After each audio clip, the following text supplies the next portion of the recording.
Hi hello friends, இன்றைக்கி வீடியோவில் நாம் என்ன பார்க்க போகிறோம் அப்படின்னு பார்த்தீங்க அப்படின்னா, நம்மளோட டெய்லி லைஃப்பில் யூஸ் பண்ணக்கூடிய சில வாக்கியங்களை எப்படி இங்கிலீஷில் சொல்லலாம் அப்படிங்கிறத தான் பார்க்க போகிறோம். இந்த வீடியோ உங்களுக்கு ரொம்ப யூஸ்ஃபுல்லாக இருக்கும் அண்ட் பிடிக்கும்னு நினைக்கிறேன். வீடியோ உங்களுக்கு பிடிச்சிருந்தால் மறக்காமல் என்னோடய சேனலை சப்ஸ்கிரைப் பண்ணுங்கள். So let's get into the video. First sentence is, கணிதம் நமக்கு ஒரு வரப்பிரசாதம். Mathematics is boon for us. வரம் அப்படிங்கிறத இங்கிலீஷில் எப்படி சொல்லலாம் அப்படின்னு பார்த்தீங்கன்னா பூன் அப்படின்னு சொல்லலாம். ஸோ நாட் ஒன்லி மேத்தமேட்டிக்ஸ், உங்களுக்கு என்ன சப்ஜெக்ட் பிடிக்குமோ இல்லை என்ன பொருள் பிடிக்குமோ அந்த இடத்துல ரீப்ளேஸ் பண்ணிவிட்டு that is boon for us அப்படின்னு சொல்லலாம். நிறைய சென்டென்சஸை இதை பேஸாக வச்சுட்டு க்ரியேட் பண்ணலாம். For example, cellphone is a boon for us அப்படின்னா நமக்கு அந்த ஃபோனுங்கிறது ஒரு வரப்பிரசாதம் அப்படின்னு. உங்களுக்கு பிடிச்ச மாதிரி நிறைய சென்டென்சஸை க்ரியேட் பண்ணிக்கோங்க. அவன் நல்லவன் போல் நடித்து என்னை ஏமாற்றிட்டான். He acted like a good guy and சீட்டர்னு சொல்லலாம், இல்லை ஃபூல்டு மீ அப்படின்னு சொல்லலாம். இன்னும் கொஞ்சம் அட்வான்ஸாக சொல்லலாம் அப்படின்னா he pretended to be a good guy and deserved me அப்படின்னு சொல்லலாம். ஸோ உங்களுக்கு இப்போ தான் நீங்கள் எந்த லெவலில் இருக்கீங்கன்னு அதுக்கேற்ற மாதிரி படிச்சுக்கோங்க. காஃபிக்கு பதிலாக இன்றைக்கி நான் டீ குடிச்சிக்கிறேன் அப்படின்னு சொல்கிறத எப்படி இங்கிலீஷில் சொல்லலாம் அப்படின்னு பார்த்தீங்கன்னா, I am drinking tea today instead of coffee அப்படின்னு சொல்லிக்கலாம். பதிலாக அப்படிங்கிறது ரொம்ப ப்ரெஷியஸான ஒரு வேர்ட். அதுக்கு இங்கிலீஷில் என்ன சொல்லிக்கலாம் அப்படின்னா இன்ஸ்டட் அப்படின்னு வச்சுக்கலாம். இதை பேஸ் பண்ணி நிறைய செட் ஆஃப் சென்டென்சஸை க்ரியேட் பண்ணலாம். நான் 2-3 எக்ஸாம்பிள் உங்களுக்கு சொல்கிறேன். ஆங்கிலம் படிப்பதற்கு பதிலாக கணிதம் படிக்கிறேன். பதிலாக அப்படிங்கிற ஒரு வார்த்தை வந்துட்டுனாலே நீங்கள் என்ன யூஸ் பண்ணிக்கலாம், இன்ஸ்டட் அப்படின்னு போட்டுக்கலாம். I study mathematics instead of English. எனக்கு பதிலாக நீ கல்யாணத்துக்கு போயிட்டு வா. You go to the wedding instead of me. அடுத்த சென்டென்ஸ் நான் உங்களுக்கு ஹோம்ஒர்க்காக கொடுக்குறேன், ட்ரை பண்ணி பாருங்கள். இன்றைக்கி விஜய் டிவி நாடகத்துக்கு பதிலாக சன் டிவி நாடகத்தை பார்த்தேன். இன்ஸ்டட் யூஸ் பண்ணி தான் இந்த வார்த்தையை எழுதணும். தெரிஞ்சது அப்படின்னா கீழே கமெண்டில் மறக்காமல் கமெண்ட் செக்ஷனில் கமெண்ட் பண்ணுங்கள். எனக்கு டீயை விட காஃபி தான் பிடிக்கும். 2 நவுனை நம்ம கம்பேர் பண்ண போகிறோம் அப்படின்னா என்ன பண்ணிக்கலாம் அப்படின்னா தான் யூஸ் பண்ணக்கூடாது, டூ யூஸ் பண்ணணும். I prefer coffee to tea அப்படின்னு சொல்லணும். I prefer coffee to tea அப்படின்னு சொல்லணும். உனக்கு வேறு வேலையே இல்லையா? Don't you have any other work? Don't you have any other work? நீ இங்கே தான் இருக்கணும். You have to be here. You have to be here. உனக்கு கல்யாணம் ஆகிடுச்சு, இனிமேல் இதுதான் உன் வீடு. உங்கள் அம்மா வீட்டுக்கு போகக்கூடாது, இங்கே தான் இருக்கணும் நீ. இதை எப்படி இங்கிலீஷில் சொல்லலாம் பார்க்கலாம். இது ஒரு பெரிய சென்டென்சஸ். இதை எப்படி க்ரியேட் பண்ணலாம் அப்படிங்கிறத பார்க்கலாம். You got married and this is your home from now onwards. You shouldn't go to your mother's home. You have to stay here only. So இதை பிரித்து படிச்சிங்க அப்படின்னா ரொம்ப நல்லாயிருக்கும். You got married and this is your home from now onwards. You shouldn't go to your mother's home often. You should stay here only. அடுத்தது ரொம்ப அழகான ஒரு sentence. பாலின சமத்துவம் இல்லை, நான் அதுக்கு பதிலாக இன்னொரு வார்த்தையும் போட்டிருக்கேன். சமூக நீதி பற்றி நம்ம பேச வேண்டும். we need to talk about பாலின சமத்துவம் அப்படின்னா ஜெண்டர் ஈக்குவாலிட்டி அப்படின்னு சொல்லுவோம். இதே சமூக நீதி அப்படின்னா அது இங்கிலீஷில் சோசியல் ஜஸ்டிஸ் அப்படின்னு சொல்லணும். நீங்கள் எதையாவது பற்றி பேசணுன்னா we need to talk aboutனு சொல்லிவிட்டு என்ன வார்த்தையை நீங்கள் போடுறீங்களோ போட்டுக்கலாம். என்னை பற்றி பேச உனக்கு எந்த உரிமையும் இல்லை. you have no right to talk about me. You have no right to talk about me. நாளைக்கு என்ன நாள்? What day will tomorrow? What day will tomorrow?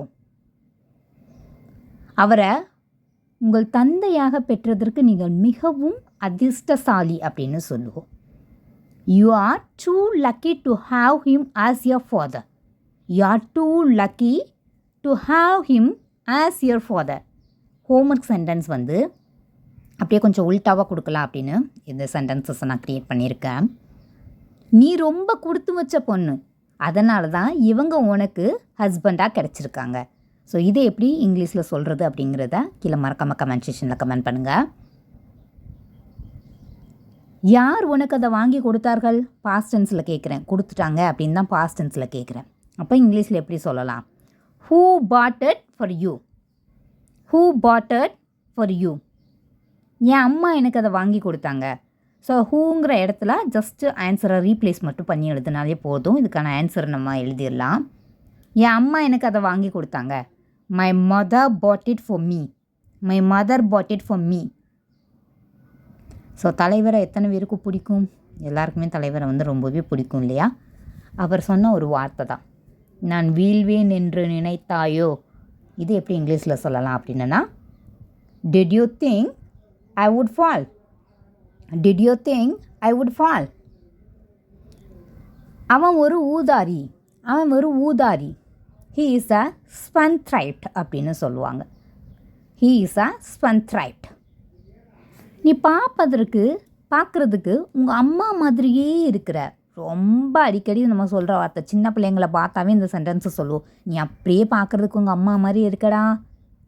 You look just like your mother are you are looking similar to your mother அப்படின்னு நம்ம express பண்ணிக்கலாம். அவள் என் நெருங்கிய தோழி. நார்மலாக நம்ம பேசும்போது சொல்லுவோம், she is my close friend. So close ஃப்ரெண்டை நம்ம எப்படி சொல்லிக்கலாம் அப்படின்னா இன்டிமேட் ஃப்ரெண்ட் அப்படின்னு சொல்லிக்கலாம். உங்கள் சிந்தனையும் என்ன போலவே இருக்குது. Your thinking is similar to mind. நான் என்ன நினைக்கிறேனோ அதை நீயும் நினைக்கிறேன்னு சொல்லுவோம் இல்லையா? அதுதான் your thinking is similar to mind. உன் கோவத்தை கட்டுப்படுத்து. உன் கோவத்தை கட்டுப்படுத்து. Control your anger. Control your anchor.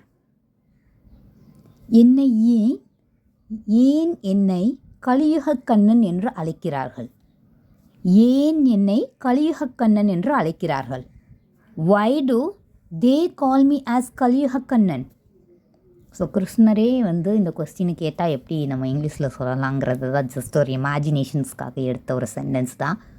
Why do they call me as கலியுகக்கண்ணன்? நம்ம சின்ன பிள்ளைங்களெல்லாம் பார்த்தா நம்ம ஒரு வார்த்தை சொல்லுவோம், நீ அப்படியே கடவுளோட மறு அவதாரம் அப்படின்னு சொல்லிட்டு. You are the reincarnation of God. You are the reincarnation of God. நீ அப்படியே கடவுளோட மறு அவதாரம். ராமாயணத்தை தினமும் படிக்கணும், பாராயணம் பண்ணணும் அப்படின்னு சொல்லுவோம் இல்லையா? Ramayana should be recited daily. Daily படிக்கணும். ஃபார்முலாவை டெய்லி படிக்கணும் அப்படின்னா அதுக்கு பேர் ரிசைட். அது மனப்பாட பகுதி பாட்டு. It is a memorisation song. நாங்கள் எப்படி வேணால் சொல்லுவோம் அப்படின்னா மெமரேட்டர் போயும் அப்படின்னு சொல்லுவோம். அதை மனப்பாடம் பண்ணாத, புரிஞ்சு படிக்க முயற்சி செய். Try to understand the concept. Don't by heart it. By heart it அப்படின்னா மனப்பாடம் பண்ணாத அப்படிங்கிறத தான் இப்படி சொல்லுவோம். டோன்ட் பை ஹார்ட் இட் அப்படின்னு சொல்லுவோம். எனக்கு ரொம்ப ஏமாற்றமாக இருக்குது. ஐ am very disappointed. I am very disappointed. இதே சென்டென்ஸை நம்ம எப்படி மாற்றலாம் அப்படின்னு பார்த்தீங்கன்னா, உன் மதிப்பெண்ணை பார்த்து நான் ரொம்ப ஏமாற்றம் அடைஞ்சிட்டேன் அப்படின்னு சொல்லுவோம். I am very disappointed after seeing your results. இது நான் வந்து எப்படி சொல்லலாம் அப்படின்னா, உன்னுடைய மதிப்பெண்ணில் நான் திருப்தியாகவே இல்லை. I am not satisfieds with your marks. இல்லை மார்க்ஸ்ன்னு சொல்லலாம், இல்லை கிரேடுன்னு சொல்லலாம். இதுவே ஹையர் அத்தாரிட்டிஸ் வந்து நம்மக்கிட்ட சொல்லும்போது உங்களோட வேலை வந்து எனக்கு திருப்தியாக இல்லை அப்படின்னு சொல்கிறது ஐ am not satisfied with your work அப்படின்னு சொல்லுவாங்க. நீங்கள் சென்டென்சஸை பேஸாக வச்சுட்டு நிறைய சென்டென்சஸை க்ரியேட் பண்ணுங்கள். ஓகேவா? மனசுக்குள்ளேயே படி. Learn by heart. Learn by heart. உனக்கு எனக்கு நல்ல பொருத்தம். You are a good match for me. நீ நினைக்கிற மாதிரி எதுவும் இல்லை. It's nothing like you think. It's nothing like you think. நம்மிடம் நெருங்கி பழகும் அனைவரும் நல்லவர்கள் இல்லை.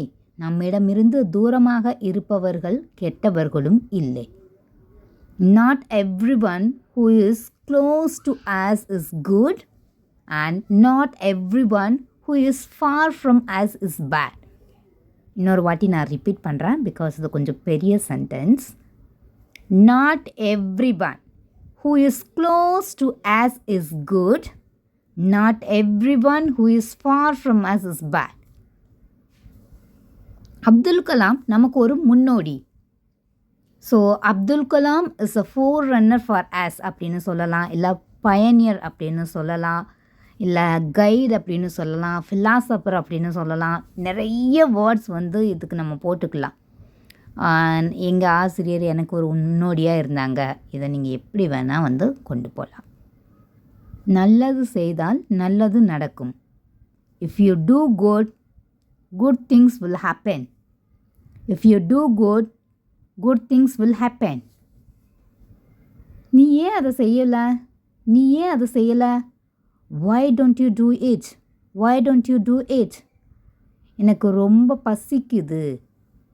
I'm very hungry. I'm very hungry. இப்போ இந்த ஹங்க்ரிலாம் வந்து என்னென்னா அவுட்டேட்டட் ஆயிடுச்சு. ஸோ அதுக்கு பதிலாக எப்படி சொல்கிறாங்க அப்படின்னா ஐ எம் ஸ்டார்விங், இல்லை ஐ எம் ஃபார்மிஸ்ட், இல்லை ஐ எம் ராவனஸ் அப்படிங்கிற சொல்கிறது தான் இப்போ ஃபேஷன். ஸோ அவுட்டேட்டடை விட்டுட்டு கொஞ்சம் அட்வான்ஸுக்கு நீங்கள் மாறிக்கோங்க. ஓகேவா? இது வரைக்கும் இந்த இடத்த நீ பார்த்ததே இல்லையா? Have you never seen this place before? Have you never seen this place before? கர்ணனை போல யாரும் இல்லை. There is no one like Karna. There is no one like Karna. அவன் ரொம்பவே மாறிட்டான். He has changed a lot now. He has changed a lot now. நீ நினைக்கிற மாதிரியெல்லாம் நான் இல்லை. நான் ரொம்ப கெட்டவன். I am not what you think. I am very bad. I am not what you think. I am very bad. உங்கள் அம்மா தான் நம்ம வாழ்க்கையில் சூழ்ச்சி பண்ணுறாங்க. கல்யாணம் ஆகிட்டாலே சண்டை போடாமல் ஒரு நாள் இருக்க மாட்டோம். அதில் ஒரு வார்த்தை தான் இந்த வார்த்தை. உங்கள் அம்மா தான் நம்ம வாழ்க்கையில் சூழ்ச்சி பண்ணுறாங்க. Your mother is the one manipulating our lives. மேனிப்புலேட்டுங்கிறது பின்னாடி இருந்து சொல்லி கொடுக்குறவங்க, ஆட்டுவித்தல் அப்படின்னு சொல்லுவோம். எங்கள் அப்பா வந்து என்ன சொல்லுவாங்க அப்படின்னா, சின்ன வயசில் இந்த பொம்மலாட்டம்னு சொல்லுவாங்க இல்லையா, அந்த பொம்மையை பின்னாடி இருந்து ஒருத்தங்க ஆட்டினா தான் அந்த ஷேக் வந்து தெரியும். அந்த பின்னாடி இருந்து ஆட்டுவிக்கிறதுக்கு பேர் தான் என்னென்னா மேனிப்புலேட் அப்படின்னு சொல்லுவாங்க. எல்லா பிரச்சனைக்கும் காரணம் உங்கள் அம்மா தான். Your mother is the cause of all your problems. எல்லா பிரச்சனைக்கும் காரணம் உங்கள் அம்மா தான். Your mother is the cause of all your problems. உங்கள் அம்மா உனக்கு என்ன சொல்லி தந்தாங்க? இது அம்மான்னு கிடையாது, இது நம்ம பசங்களையே திட்டுவோம். உங்கள் டீச்சர் உனக்கு என்னடா சொல்லி தந்தாங்க அப்படின்னு சொல்லிட்டு. ஸோ அதை தான் இந்த வார்த்தையா. What did your mother teach to you? What did your mother teach to you? கல்யாணம் ஆகி வேறு வீட்டுக்கு போனாலே இந்த வார்த்தைலாம் நம்ம கேட்டு தான் ஆகணும்.